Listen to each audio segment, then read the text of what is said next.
Thank you, Brad. Good morning, Three Creeks. My name is Joel, and I get to be the pastor here. I did not know that Chase could play the piano until right now. Look at him. Man, let's go, man. Thank you guys so much. Chase and Criselli joined the team a couple years ago, and since then had a little boy named River. And now River gets to come to set up and tear down at 6:30 a.m., and he's up here in a stroller just getting the words of these songs poured over him. So very grateful for you guys. Love you so much. Hey, we're in this series called 7, where we're going through the 7 things that Jesus said while he was on the cross. It's our belief at this church that Jesus Christ was the most important person who ever lived, and that his crucifixion was the most important moment of his life. This has been a great series. I've loved it. It has been, I'll call it, a little bit more theological, perhaps, than some of the other series that we've done. And that's good. That's important. It's important for us to think deeply about these things, to know God, to know his word, and not just have a surface level faith. But every once in a while, when we're about to jump into something that feels a little bit deeper, I get a little nervous, because I've spent enough time around churches that love to know things, and then it stops there, where it just becomes something where we leave on a Sunday morning, or we leave from community group going, so, oh wow, I didn't know that before. But then we just leave it as head knowledge. And so sometimes I get a little bit nervous that this thing's going to stay in our heads, and it's not going to make its way into our hearts, and then it's not going to work itself out into our hands. I loved Julie Gorham's question on the community group this past week. The last question in the whole list of questions was, what fruit has this series produced in your life?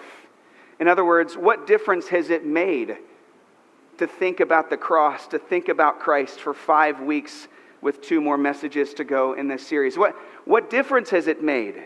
Has it worked itself out into your hands? My prayer for us this series has been that these things that we learn, what we have learned, will inspire us to love Jesus and live like him, that he would be our inspiration.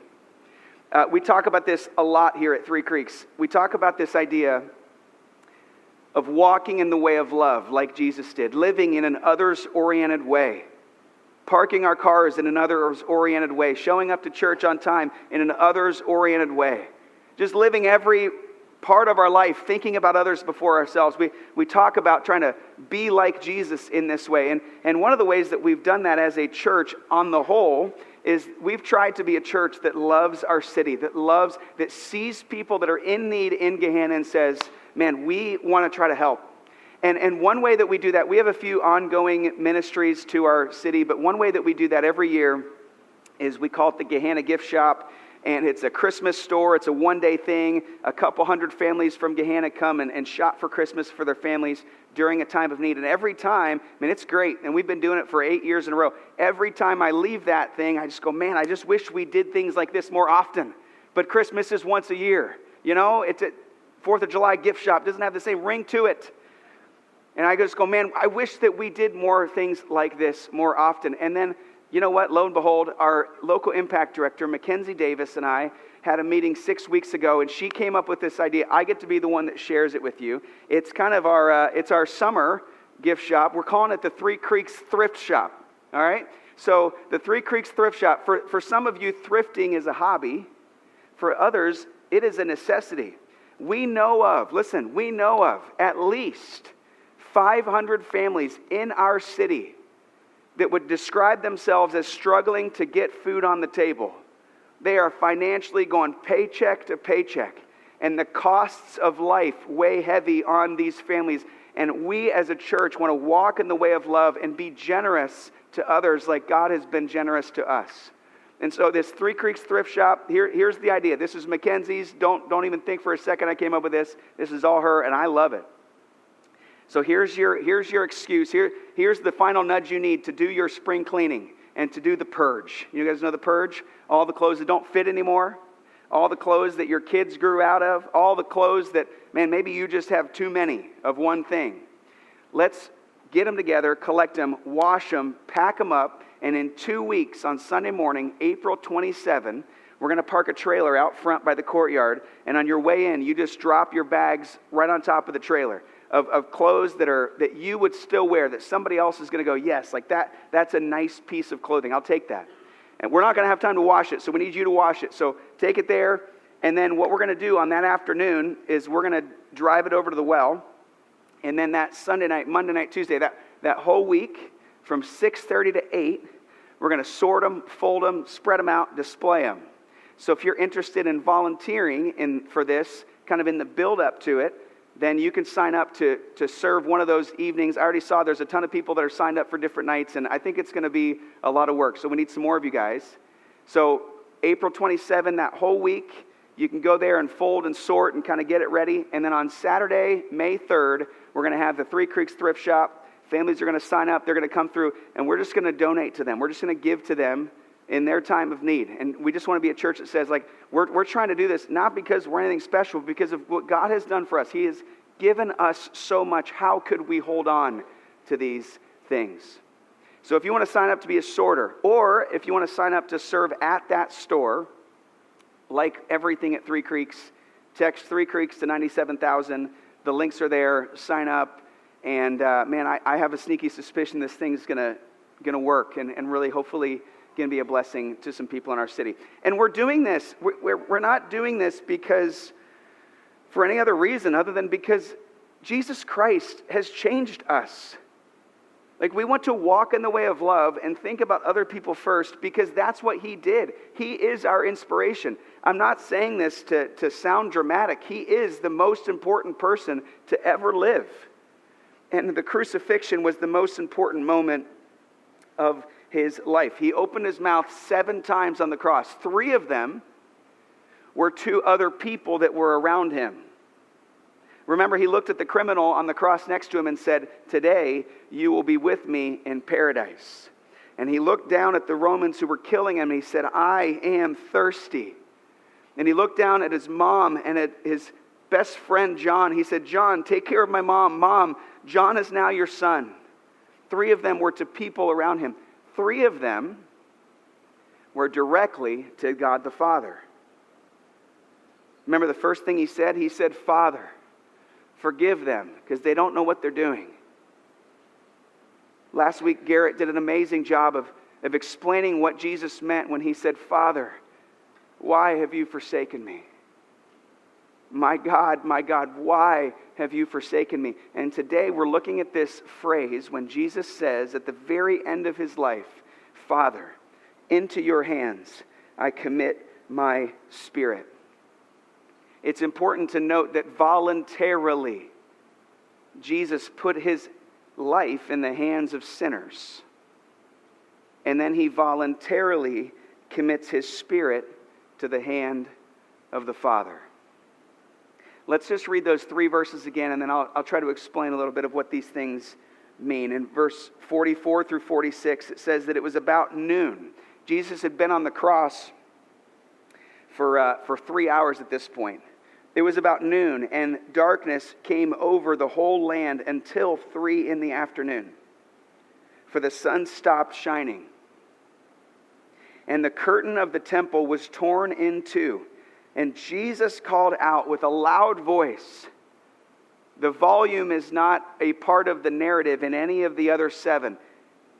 In a loud voice, "Father, into your hands I commit my spirit." Verse 44, it was about noon. Darkness came over the whole land until 3 in the afternoon. The whole land. This 3-hour darkness is actually recorded in Roman history archives. This is not a fable. This is not folklore. This is not something that just the Bible people wrote. In secular history, it's recorded that there was darkness over the land for 3 hours. And some people try to say it was some kind of solar eclipse or whatever, but remember, this is in Passover, and I don't really understand the moon completely, but what I know is that Passover only happened when there was a full moon, and when there's a full moon, there can't be a solar eclipse, and so it's impossible for those 2 things to overlap. Darkness came over the land. It's recorded in history. Imagine darkness out of nowhere for 3 hours. You can imagine darkness for 11 minutes, can't you? Do you remember 1 year and 5 days ago? April 8th, 2024, the total solar eclipse. Do you remember this? The birds start going to their nests. We were afraid the raccoons were going to come out in the middle of the day. We all drove 45 minutes and took selfies with our glasses on. Do you remember this? 11 minutes of total darkness. And it was eerie. It was noticeable. Those of us that drove to the place where there was the total eclipse, you went, man, I'm so glad I did that because that was unlike anything I'd ever experienced. This is what happened over the whole land. Imagine being 20 miles away in a village outside of Jerusalem, not really knowing that anything of importance was happening in Jerusalem, and you're just out with your family or out doing your work, and it's dark for 3 hours. You've got to be thinking to yourself, what is going on? What is happening? And if you're in Jerusalem and you knew what happened, and you knew that Jesus had just been killed, you've got to be thinking, man, something significant just happened. Something important just happened. In the next line it says, and the curtain of the temple was torn in two. What do you know about this? What do you know about this curtain in the temple that was torn in two? The temple was really the central religious space for the Jews at the time. And there was a curtain right in the middle that divided the holy place from the Holy of Holies. This is the curtain that Luke is talking about here. Matthew in the gospel records that this same very curtain was torn in this very moment, and it was torn from top to bottom. In other words, God is the one who did this. This was not a man-made thing. God is at work in this time and space. It's recorded that it took about 300 men to move this curtain. That's how big and heavy it was. It says that it was inches thick. 300 men would move it. It says it was about 60 feet high. And just in case you thought to yourself, oh, I'll bet you some Jesus followers got in there, and I bet you they just took some scissors and kind of snipped the bottom, and then they got 12 guys on each side, and they each pulled, and it ripped up to the top. No. It ripped from the top to the bottom. This was the work of God. What does it mean? Why does the curtain tear? Because in the Old Testament, in the Holy of Holies, behind this curtain is the manifest presence of God. It's where the presence of God is the thickest. It's where He's at. And in this point in history, only one person, one time a year, a high priest who offers all of these sacrifices, can go into the Holy of Holies one time per year after cleansing himself. And when the veil was torn, when the curtain is torn, what God is saying to everyone, He's saying, no more sacrifices need to be made. Jesus is enough. And nobody needs a high priest to go and mediate for you. You don't need somebody in between us. God, when He ripped the curtain open, He said, I'm available to everybody. You don't have to sacrifice any more animals. You don't need a special person to come meet with me. Everybody gets to come close to God again. That's why symbolically the curtain is torn. Think about this. A couple months later, there are these Jewish people that don't want to believe that Jesus is who He says He is. They still reject that Jesus is the Messiah. Imagine being around one of them when they described re-sewing the curtain, because they had to put it back together. They couldn't have this religious activity be changed on them. Imagine that religious activity prevents people from being in a relationship with God. You ever heard of such a thing?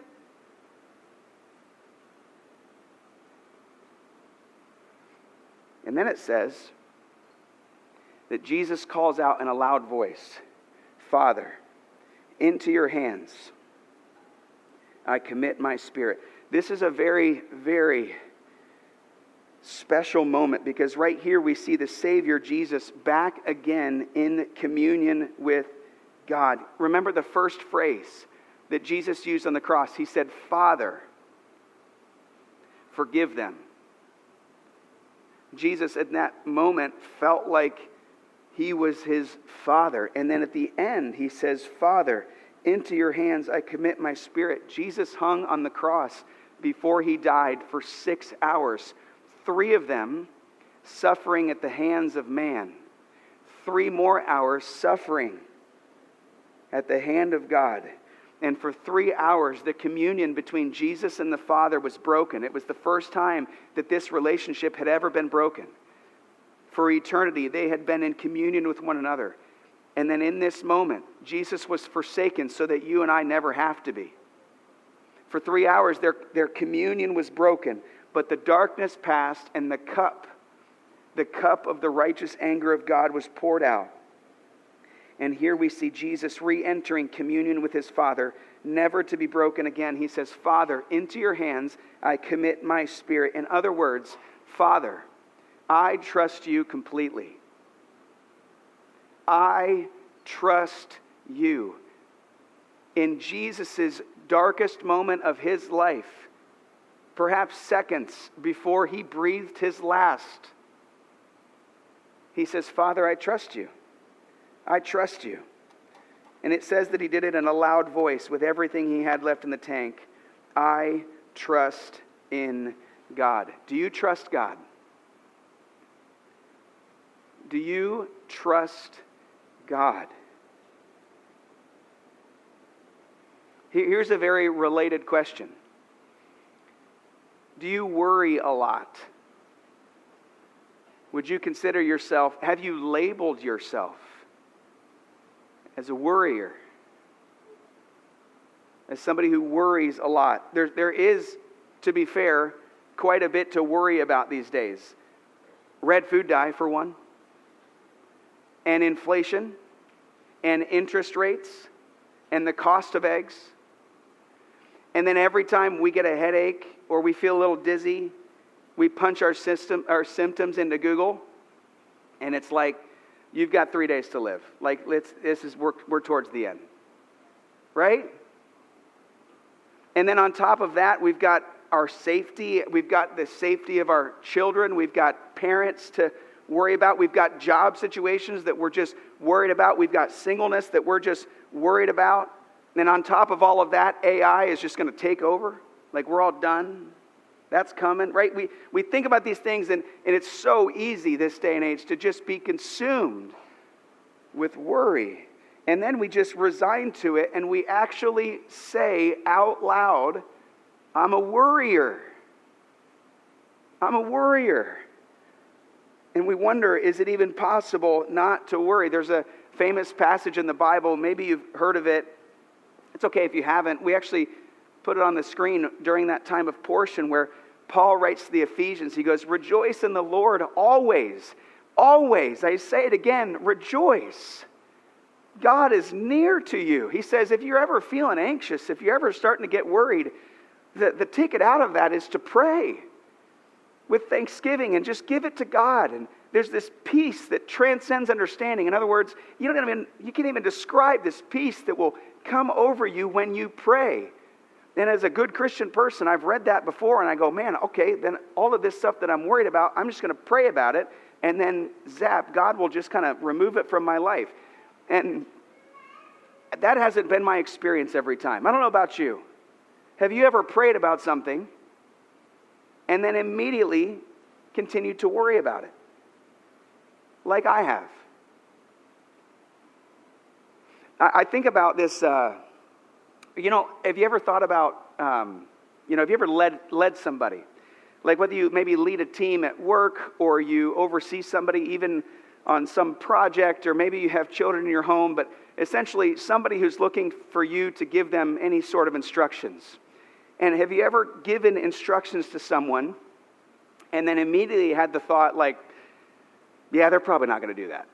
Like, that's probably not going to happen. I want to believe the best, but yeah, I don't think that's probably going to happen. Like when Morgan and I send Willow to clean the basement. She's 4 years old.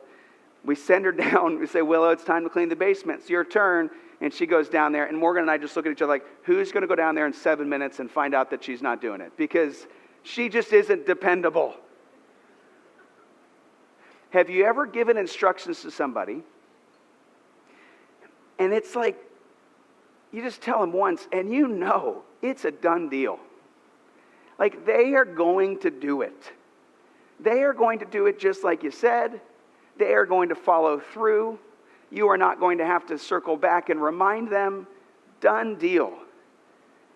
Maybe you've experienced that. I've experienced that, and I've experienced both in my life. What's the difference? Well, the second person you know that you can depend on them. They have a proven track record of coming through, of being faithful, of being there, of being trustworthy. So what does that tell you about how much you trust God? How do you, when you go to Him and you pray and you give to Him these things that are prone to weigh you down and that you worry about, you give it to Him. Which one do you kind of, which one of those two people is God more like in your mind and in your heart after that time? What does that tell you about how dependable you think that God is? As a dad, as a father, one of the greatest tragedies I can think of is if I would come home from work and I would walk in and all three of my kids are upstairs just talking, and they're like, man, I wonder if there's going to be food on the table tonight. I wonder if Dad's going to get a paycheck this week. And they're just consumed with worry, and they're just thinking about all the things that have to happen. That would make me so sad as a dad. I would just want to go up there and sit in the circle on the floor with them and say, guys, I'm your dad, and I'm going to take care of you. There's going to be food. Mom makes food every single night. It's going to be, you're safe here with me. I'm dependable. You can rely on me. As a dad, I want to walk in the door, and I just want to hear laughter, and I want to hear joy, and I want to hear this sense out of my kids, not really with the words, but with their actions that, man, Dad's home and Dad's going to take care of us. We can count on Dad. That is the experience that I want my kids to have. And I know that that's the experience that God, our Father, wants us to have as we make our way through this life where we are so prone to worry and overthink it. Jesus even says in the most famous sermon ever, He says, what are you guys worried about? You think it's going to add time to your life by being worried? He says, look at the birds. They're not concerned with the worm stock, the worm inventory for the next day. They just go to bed and they wake up and then they're taken care of. And Jesus says, don't I care more about you than that? Is it even here's the question, is it even possible to not worry? So many of us have resigned to just being a worrisome person, a worrier. And that doesn't align with the dependability and the trustworthiness of God the Father, who is good and sovereign and cares about us. And I know it's not as simple as just saying, okay, fine, I just won't worry anymore. But because of the goodness and sovereignty of God, believe it or not, we don't have to worry. He is good enough and powerful enough that can be pulled out from our lives. I had this picture. We were praying with the production team before church, and I just had this picture of you guys walking in those doors today and just having these physical weights and chains on you, these worries of your life that you're just consumed by and you think about and you can't sleep and you wake up in the middle of the night thinking about it.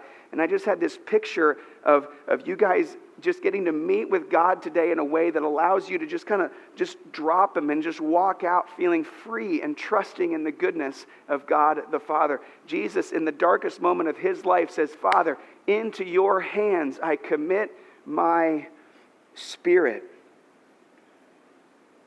A few years earlier, the Father had spoken over Jesus when He was baptized, this is my Son, in whom I'm well pleased. And Jesus, at the very end of His life, looks around and in a loud voice says, this is my Father in whom I trust. I want to try something. We've done this just a handful of times before, and I really like doing this, and I just want to try to usher all of us into what we'll call just an encounter with God. I'm convinced more than ever that information doesn't really change people, but real encounters with God change people. And so this is called Emmanuel prayer, or it's called immersive prayer, but what it is I just kind of get to MC, if you will, a conversation between you and Jesus. And you get to go to Jesus and have a conversation with Him. And I believe that God speaks to people when we go to Him and pray. The Bible says a lot that if we draw near to God, that He will draw near to us. It's a theme of the Bible. And so for about 5 minutes here, as we get ready to close our service, I just want to try to MC a conversation between you and Jesus. It's important that you don't try to put too much pressure on it. It's important that you don't kind of wonder in the middle of it, like, is this going good enough? You just you got to let it happen. It's almost like walking into a movie theater and watching a movie on a screen. You just let it happen. And then whatever God wants to say, we'll just let him say it. So do me a favor, if you would, just close your eyes and just settle in. Get comfortable. We're just going to be here for a few minutes, but I think it could be really important for you.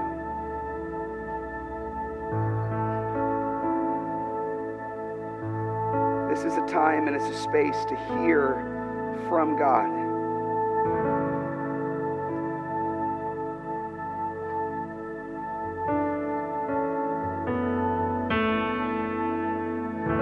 I want you to imagine being in one of your favorite places in the world. A place where you feel at ease. Go to that place and just find a place to sit down.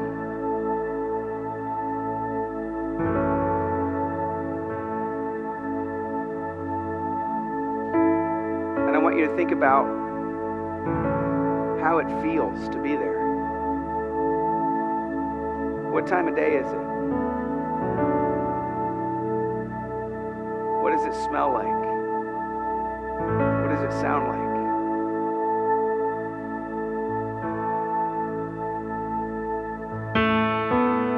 And I want you to imagine Jesus himself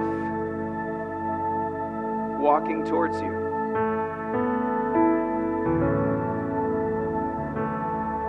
And sitting next to you.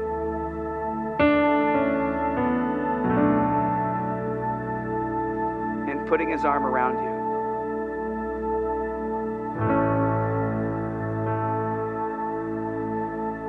And now you're just going to ask Jesus some questions, and we're just going to let him answer. By his Spirit, we're just going to let him answer us. You look over at Jesus and you say, "Hey, Jesus, what do you think about me and why?"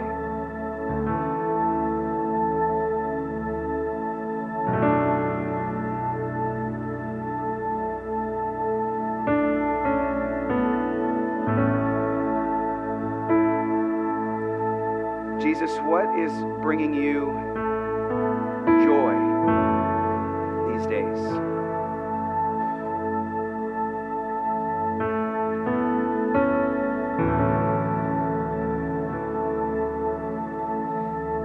Jesus,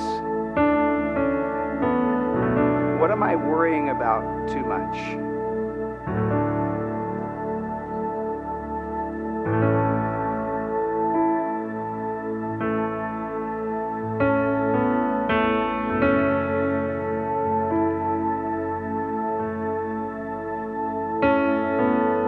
Is there anything else that you get the sense that I'm just worrying too much about?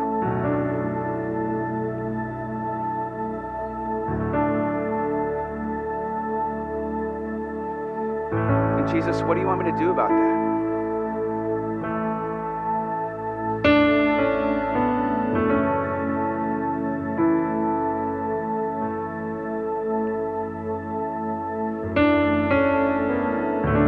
Imagine Jesus just looking at you and just giving you a hug. And he stands up. He's about to walk away, but he says one more thing to you. What does he look at you and say?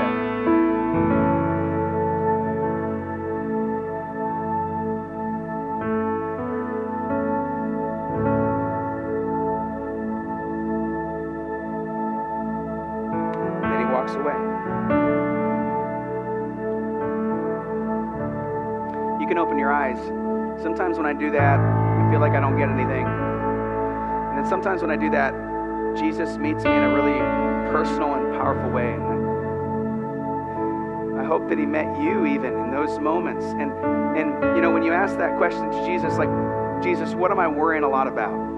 The first time I did this a couple days ago, I literally felt like Jesus said to me, "Well, Joel, how long do you have?"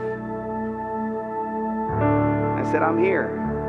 And he began to just show me things in my life that I had just been trying to keep control of.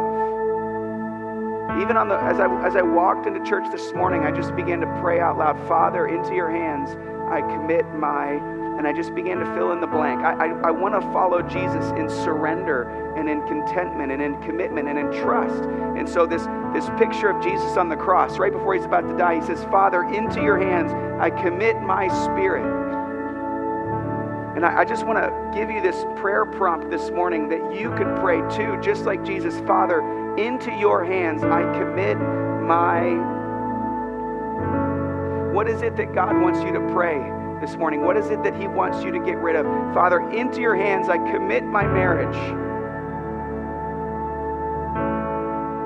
"Father, into your hands I commit my womb."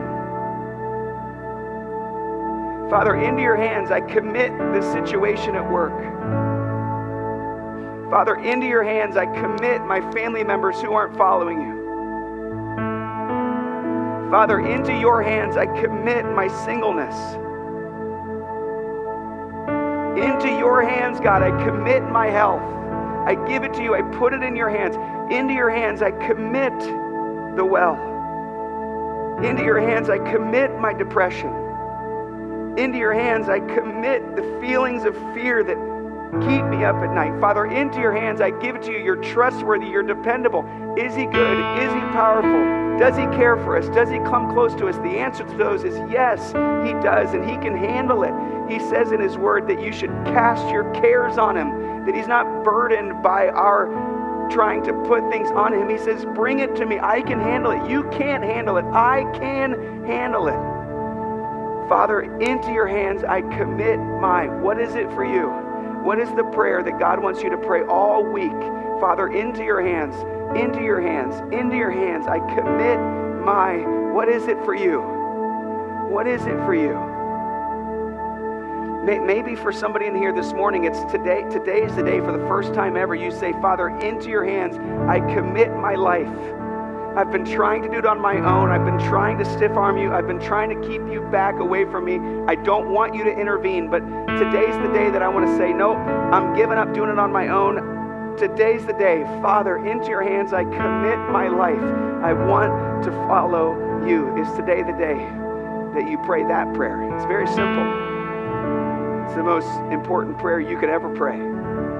When Jesus said this, when he said, "Father, into your hands I commit my spirit," he wasn't just saying what was on his heart. It was what was on his heart, but it wasn't just what was on his heart. Jesus, in this moment, with all of these people around, wondering what he's going to say with a loud voice, you know what he does? He actually essentially says some song lyrics of a song that all of them would have known. As kids, they would have grown up singing this song. We know it as Psalm 31, but it's a song that they would have sung, and it's a song that would have brought to mind the faithfulness of God. You know how like we have these songs, you just hear one line, and it takes you to a place? Like when I say, "From the hills of Minnesota," or whatever. Is that right? No, I don't think that's right. From the hills of somewhere. Man, I go right to the 4th of July, though. I start hearing "God Bless the USA," and I'm like, man, throw up some fireworks. When I hear "I Stay Out Too Late," when I hear that, I immediately go to a road trip with Morgan.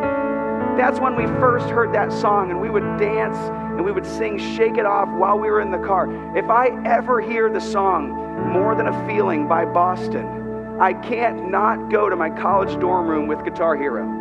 Songs place us places where we remember, we have these vivid feelings, these emotions, just because there's a song that was sung. And we attach them to things. So Jesus, right in this moment at the end of his life, when there's a lot of confusion, a lot of grief, and a lot of what's going to happen next, and holy smokes, it's just been dark for 3 hours. What is going on? Jesus sings this song called Psalm 31. And everybody there, their attention, Jesus is taking their attention off of the problems, off of the worry, and onto the faithfulness of God. And so I thought, man, we've never done this before, but let's try it. Would you guys stand? I'm not going to make you sing, but I am going to ask you to say Psalm 31 with me. This is one of those types of things where it's like a call and response, where I'll read some of it, and then together as a church, we're just going to say out loud, we're going to declare this song, these words. Psalm 31 goes like this. I'll read the white part. You get to read the yellow part. It says, in you, Lord, I've taken refuge. Let me never be put to shame. Deliver me in your righteousness. Turn your ear to me. Come quickly to my rescue. Be my rock of refuge, a strong fortress to save me. Since you are my rock and my fortress, for the sake of your name, lead and guide me. Keep me free from the trap that is set before me, for you are my refuge. Look at it. Into your hands I commit my spirit. Deliver me, Lord, my faithful God. I hate those who cling to worthless idols.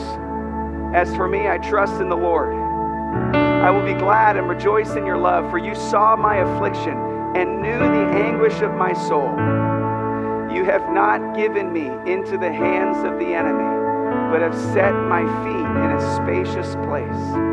Be merciful to me, Lord, for I am in distress. My eyes grow weak with sorrow, my soul and body with grief. My life is consumed by anguish and my years by groaning. My strength fails because of my affliction, and my bones grow weak. This is the end. Because of all my enemies, I'm the utter contempt of my neighbors, an object of dread to my closest friends. Those who see me on the street flee from me. I feel forgotten as though I were dead.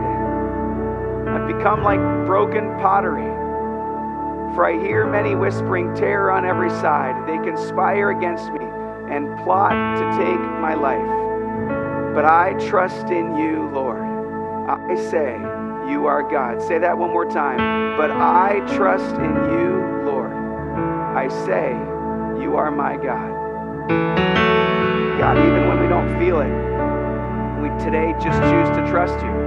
Father, into your hands we commit we give it to you. It feels a little crazy down here. Feels like there's a lot going on. Feels like there's a lot to worry about. But today's the day that we put it in your hands. And so we sing this song right now as an act of devotion, as an act of surrender, that we believe that you are trustworthy. We sing this to you. Thanks for watching. To find out more about our church, about when and where we meet, about joining a group, about serving on a team, about giving online, you can find all of it at threecreekschurch.com.